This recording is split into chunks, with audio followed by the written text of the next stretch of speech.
Sejam muito bem-vindos a mais um vídeo da Casa das Ideias Nerds em parceria com o Nerd Trip. Eu sou o Giovanni Juni e esse é mais um Dom Giovanni Responde.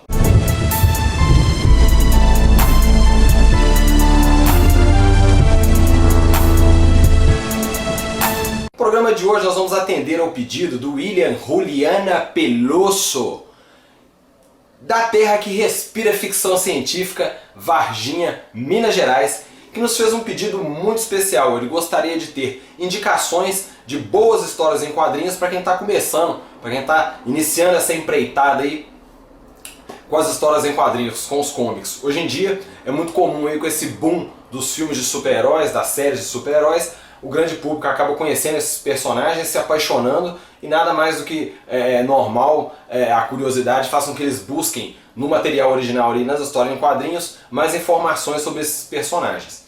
Peloso não tem uma regra específica, né, uma ordem que a gente tem que seguir para quem está começando. Praticamente o que pintar na sua frente aí, dentro do possível, leia, que é óbvio que você vai ter que pensar aí muita coisa, de preferência sempre primeiramente para as coisas da década de 80, que é praticamente a era de ouro ali dos quadrinhos. Então é óbvio, vamos lá, a gente vai chover um pouco no molhado se eu for indicar para vocês aqui Cavaleiro das Trevas, do Frank Miller, Ano 1 do Frank Miller, o Watchmen, A Queda de Murdoch, A Última Caçada de Kraven, A Morte da Capitã Jean the Wolf. Você tem inúmeras histórias aí importantes, tanto da Marvel como da DC. Mas eu também não quero chover no molhado e fazer indicações aqui das mesmas HQs que vocês estão cansados de ver por aí. Vou tentar mudar um pouquinho e surpreender um pouco vocês aí.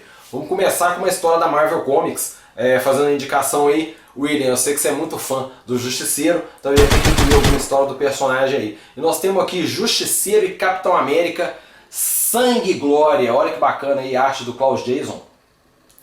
Essa minissérie aqui é muito bacana em 3 edições. Ela é muito massa, porque você tem ali uma rede mundial, uma conspiração mundial que está acontecendo, que acaba manipulando tanto o Capitão América quanto o Justiceiro, que estão investigando todo esse cartel de drogas, vamos dizer assim.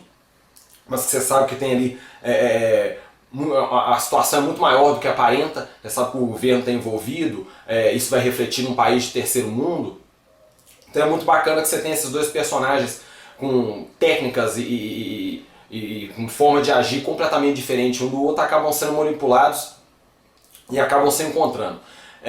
Uma das coisas muito legais nessa história é que você tem ali, muito massa, no caso para quem está começando, você tem ali as diferentes formas de agir de cada personagem, né? Você tem essa diferenciação do Justiceiro e do Capitão América e do embate que isso acontece de ideias, vamos dizer assim, dos personagens. Uma coisa que eu queria salientar aqui para quando vocês estiverem lendo essa edição, quando chegarem no final dela, vocês lembram assim, ó, esse final foi um momento que o Don Giovanni se emocionou, porque o final é muito legal.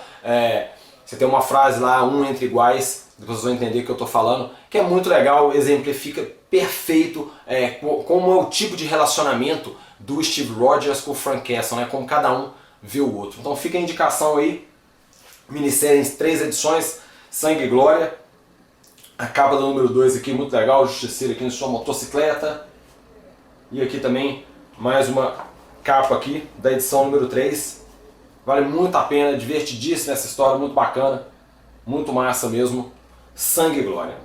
Outra indicação que eu vou fazer para vocês aqui, a gente não vai viver só de Marvel Comics, vamos agora passar para o universo DC. Falando em universo DC, falando em história boa, não tem como não tocar no nome do Cavaleiro das Trevas, né, do Batman. E acaba que tem uma história que é um clássico da década de 80, que muitas vezes passa despercebido por muita gente. Eu lembro que tinha uma chamada que a Abril fazia, que era muito bacana, que vinha assim: até que ponto o poder divino pode ser desafiado? Batman, o Messias. Então a gente tem aqui The Cult, Batman, o Messias, escrito por nada mais nada menos que Jim Starlin e desenhado pelo Bernie Wrightson. Então tipo assim, essa história é maravilhosa, é muito legal. O que é bacana dela? Você tem aqui um vilão muito pouco conhecido do público, da galeria de vilões do Batman, que é o Diácono Blackfire, que é um líder religioso. Então é interessante você ver o Batman envolvido com esse tipo de vilão, que vai usar um tipo de lavagem cerebral ali para poder quebrar o morcego. Para quem acha que só na queda do morcego aí que o Ben derrotou o Batman, você tem um outro vilão aí que conseguiu dobrar o Cavaleiro das Trevas de joelhos aí, que foi o Diácono Blackfire. Uma história muito bacana que toca também naquela situação que é uma grande confusão aí se o Batman matar ou não Aqui exemplifica bem o que acontece quando o personagem está fora de controle e uma vez também que ele está voltando à sua realidade. Aí, bacana demais, você tem algumas frases muito bacanas. Olha que massa essa aqui da contracapa aqui, ó. Eu recebi a dádiva da iluminação. Esquecer isso é pecado. Fogo e agonia são recompensa dos descrentes. Pensar é tão difícil. Muito bacana. Olha aqui a capa da número 2 e Batman The Cult, Batman Messias. Muito bacana que termina. Essa aqui é a parte da parte 4, tá? É muito bacana também. Enfim, tenho certeza que a galera vai amar Batman Messias. Você vai ter aqui uma época, por exemplo, tipo assim, que você tem ali na década de 80, você tem os grandes clássicos do Batman, como eu citei aqui, Cavaleiro das Trevas, ou Uma Piada Mortal. Então você pode colocar o Messias na bagaça aí, que é muito bacana. E também exemplo de Sangue e Glória, tem um final muito bacana, um final surpreendente, que vocês vão ficar encantados e apaixonados com Batman Messias. Agora minha última indicação para você aqui, Peloso. A gente já te deu uma indicação da Marvel, te deu uma indicação da DC, e agora vou continuar na DC Comics ainda, mas vou passar agora para a linha adulta. Vamos passar para Vertigo aqui, vou te fazer a indicação. É simplesmente a melhor indicação de todos os tempos. Eu sou um apaixonado por super-heróis, sou um aficionado por super-heróis, mas se eu for ter que indicar, ter que falar para vocês qual a melhor coisa que eu já li até hoje, esqueçam a série de TV, que, cara, meu Deus, não tem nada a ver. Uma das melhores coisas que eu já li na vida, Preacher. Cara, isso aqui é fantástico. Se você não conhece Jesse Custer, se prepare para conhecer o personagem, talvez o personagem mais durão da cultura pop. Tentando dar uma resumida em Preacher aqui, ela é diferenciada porque você tem ali uma linguagem muito parecida um pouco com os filmes do Tarantino, dali de humor negro, violência, muito palavrão, só que você tem ali o lance do tema religioso muito forte. Você pega ali o Garth Ennis, é um escritor irlandês, então você sabe como é que funciona ali na Irlanda, Belfast, a guerra que acontece por conta da religião. Então é entendível o escritor ter esse peso, ter toda essa, vamos dizer assim, não vou dizer revolta, mas um tom contestador em relação ali à religião. Quando você começa a ler Preacher ali à primeira vista, você vai ficar um pouco impactado. Muitas vezes a pessoa for um pouco religiosa, ela vai ficar até um pouco incomodado, mas vai na fé, tenta abstrair aquilo, porque tipo assim, lá na frente você vai ver que muitas vezes o Garth Ennis de louco não tem nada. Em alguns momentos ele é até muito conservador. Mas Preacher conta a história ali, o que acontece? Vamos tentar resumir aqui, que a história é muito complexa. Você tem, por exemplo, no céu, um anjo se apaixona por um demônio. Eles fogem para valer e acaba nascendo uma entidade que chama Gênese, que é praticamente um cometa com o rosto de uma criança. Quando Gênese nasce, Gênese vem direto para a Terra e acaba chegando numa igreja, numa congregação, onde você tem o pastor ali, Jesse Custer, que é um pastor um pouco diferente, porque ele não escolheu praticamente esse caminho, ele foi compelido. Ao longo da série, da série em quadrinhos, você vai entender que ele foi compelido para essa função, vamos dizer assim, totalmente uma história familiar, se é que a gente pode dizer assim.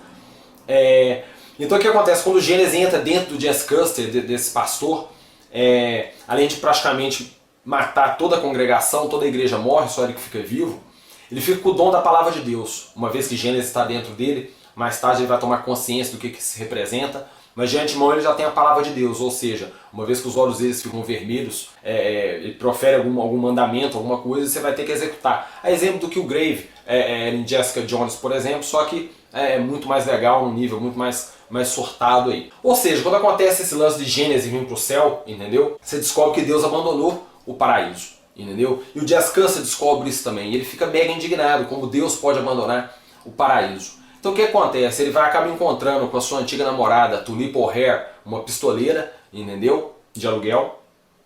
Encontra com um dos melhores personagens da série, amado e odiado por muitos, Cassidy, um vampiro irlandês beberrão, que muda um pouco essa ideia de vampiro. Ele não tem dentes pontiagudos, mas por outro lado ele vai ter, ele não vai poder ser exposto à luz do sol, entendeu? Vai precisar de beber sangue em alguns momentos, entendeu? É um personagem muito divertido e tal. Então você tem essa trinca aí, essa trindade, esses três personagens aí extremamente carismáticos, entendeu?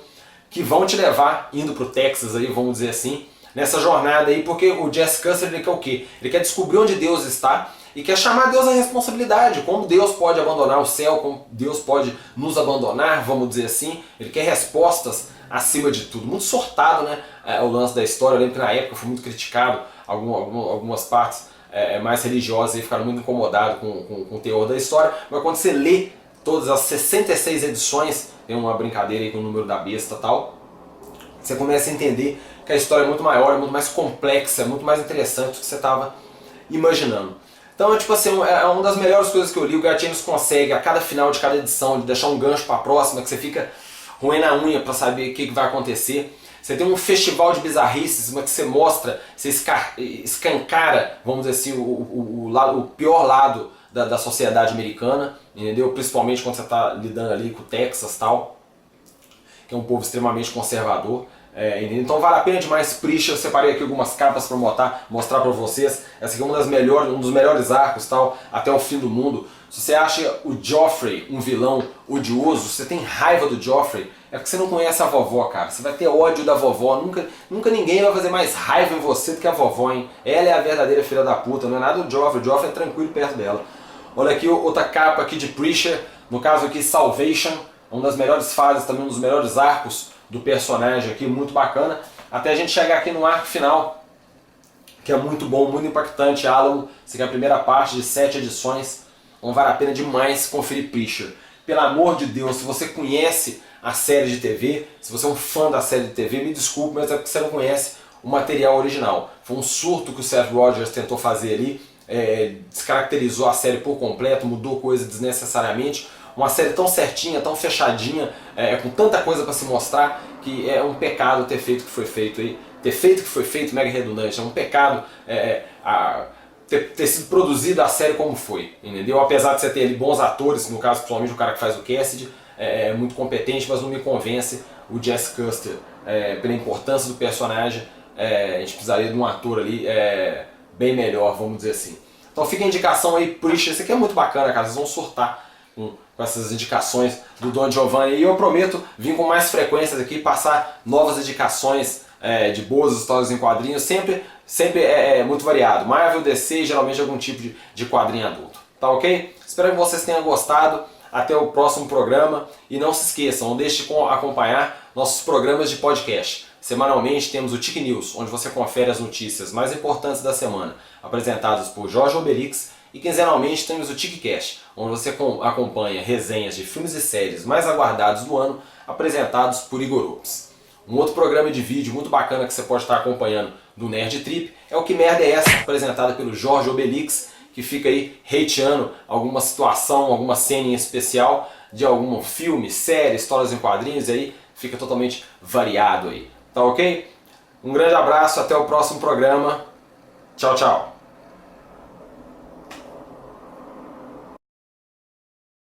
It looks something like this.